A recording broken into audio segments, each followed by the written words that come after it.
आज श्री कृष्ण जन्माष्टमी महामहोत्सव है।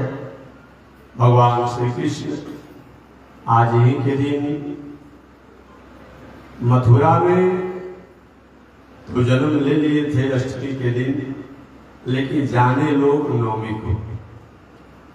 मथुरा में कौन जेल में जाना उनको? केवल देवकी जी, वसुदेव जी, देवता लोग, अरे यहाँ तक कि पावदार भी नहीं जान पाया। और बात छोड़ दिए, जिस कंस ने देवकी और वसुदेव को जिस बालक के भय से जेल में बंद किया था, वो कंस भी नहीं जान पाया। तो भले ही भगवान श्री कृष्ण अष्टमी तिथि को जेल में जन्म लिए हों, इसीलिए कुछ संत महात्मा विद्वान ज्ञानी जन लोग कहते हैं कि चाहे वह जब भी पड़े अष्टमी, क्योंकि भगवान अष्टमी तिथि को रात्रि में आए थे, तो हम अष्टमी तिथि को ही हम जन्माष्टमी महोत्सव मनाएंगे। लेकिन हम तो जन्म कराते नहीं हैं, हम तो महोत्सव मनाते हैं। तो महोत्सव मनाते हैं, भगवान श्री कृष्ण का महोत्सव को मनाया गया, सारा दुनिया जानता है। अष्टमी को नहीं मनाया गया। अगर ऐसा हो तो कहीं हमको कोई बताएगा कि अष्टमी को तो भले वो जन्म लिए, लेकिन जन्म लेने के बाद सब लोग जाने और महोत्सव तो मनाया गया नवमी को। ये तो व्यवहारिक बात मैंने बता दिया। गोकुल में, ब्रज में, वृंदावन में मनाया गया ये जन्मोत्सव, और महीनों महीनों तक मनाया गया। एक बात और मैं बताऊं, शास्त्र की ऐसी परिपाटी है कि जन्म के अवसर पर नक्षत्र प्रधान रूप में होना चाहिए। अगर तिथि आ जाता हो तो ठीक हो, नहीं तिथि आवे तो कोई बात नहीं है, लेकिन नक्षत्र रोहिणी नक्षत्र आना चाहिए। जन्म में नक्षत्र प्रधान होता है, मृत्यु में तिथि प्रधान होती है। लेकिन न जाने कुछ संत महात्मा विद्वान लोग और बातों में तो विचार करते हैं, लेकिन जब भगवान श्री कृष्ण का जब जयंती महामहोत्सव आता है तो सब कुछ जानने के बाद भी वे कहीं कुछ भी हो, लेकिन हम तिथि मनाएंगे, जबकि होना नहीं चाहिए। आप भी जानते हो घर घर में कि अभी पितृपक्ष आने वाला है, तो पितृपक्ष में क्या करते हैं आप अपने अपने पिता के तिथि पर आप मनाते हैं। आज जिसका तिथि नहीं याद है वो अमावस्या को मना लेता है। तो जन्म में नक्षत्र प्रधान होता है और मृत्यु में तिथि प्रधान होती है। मुख्य रूप नहीं जाना चाहिए। ठीक है, समाज सेवी नेता लोग कहीं अपने नेताओं को मना लेते हो तिथि के अनुसार, वही परंपरा देख करके हम लोग भी तारीख से तिथि से मना रहे हैं। लेकिन शास्त्रीय परिपाटी है कि जन्म में नक्षत्र प्रधान होता है और मृत्यु में तिथि प्रधान होती है। और दूसरी बात की महोत्सव की जहां बात है कि हम भगवान श्री कृष्ण का जन्म नहीं कराते हैं, हम जन्म क्या कराएंगे भाई? हमारी बस की बात है। कितना देवताओं की तपस्या साधना करने के बाद, प्रार्थना करने के बाद, और देवकी वसुदेव द्वारा कितने जन्म जन्मांतर का पूजा पाठ के बाद तो भगवान उनके पुत्र बन करके आए, हम जन्म कराएंगे। देहात में परंपरा क्या है? खीरा में शालीग्राम भगवान को धर देते हैं और 12 बजे लोग कहते हैं कि भगवान का जन्म हो गया। भला भगवान का जन्म कराने का चीज है? हम सामान्य लोगों द्वारा नहीं, जन्म तो हो चुका है।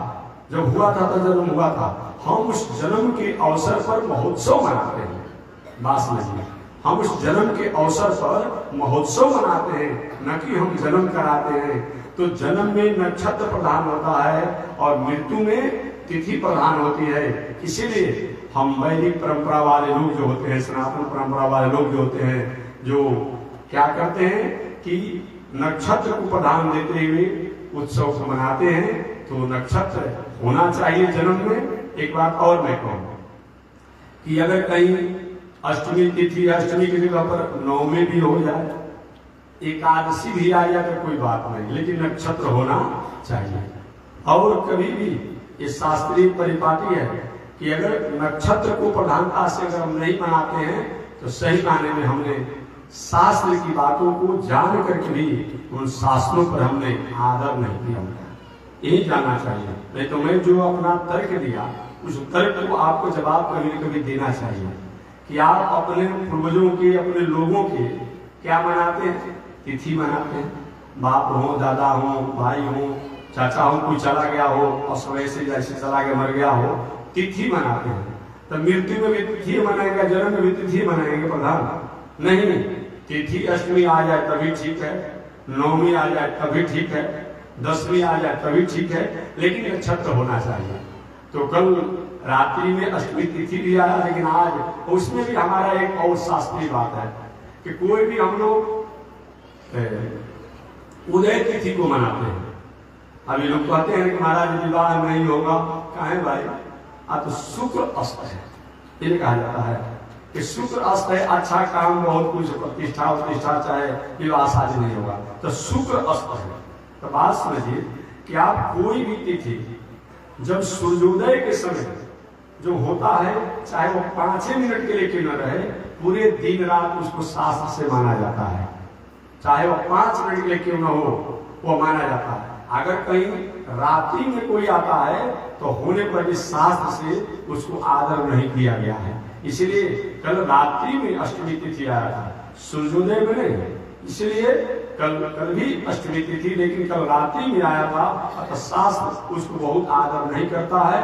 अतः उदय तिथि में हमें वैदिक परंपरा वाले लोग मनाते हैं। तो उदय तिथि में आज अष्टमी तिथि भी है, भले ही आप अपने द्वारा नौमी जोड़ लेंगे, लेकिन अष्टमी उपरांत नौमी है, तो अष्टमी है।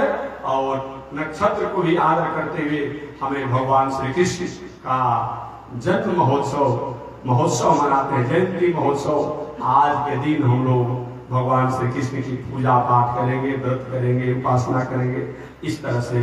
तो भगवान श्री कृष्ण का जन्म महामहोत्सव, जयंती महामहोत्सव संपूर्ण विश्व और संपूर्ण प्राणियों के लिए मंगलमय हो, मंगल कारक हो, सबको मंगल देने वाला हो, मंगल करने वाला हो। इस मंगल कामना के साथ मैं श्री कृष्ण जन्माष्टमी, श्री कृष्ण जयंती महामहोत्सव के पावन अवसर पर श्री भाष्यकार भगवान श्री रामानुजाचार्य स्वामी जी, पूज्य गुरुदेव श्री श्री स्वामी जी महाराज और श्री लक्ष्मी नारायण भगवान के चरणों में प्रणाम करता हूँ कि समस्त विश्व और समस्त प्राणियों का यह महोत्सव मंगल करे। जय श्रीमन नारायण, जय श्रीमन नारायण, जय श्रीमन नारायण। अब हम लोग 11 बजे से 12 बजे रात्रि में भगवान की आरती पूजा जो होता है, तो 11 बजे रात्रि से 12 बजे रात्रि में आज हम लोग जयंती महोत्सव मनाकर पूजा करेंगे। जिसको मौका मिलेगा वो सादर आमंत्रित है, नहीं मौका मिलेगा जहाँ रहे वहीं से हाथ जोड़कर प्रणाम कर लीजिए। जय श्रीमन नारायण, जय श्री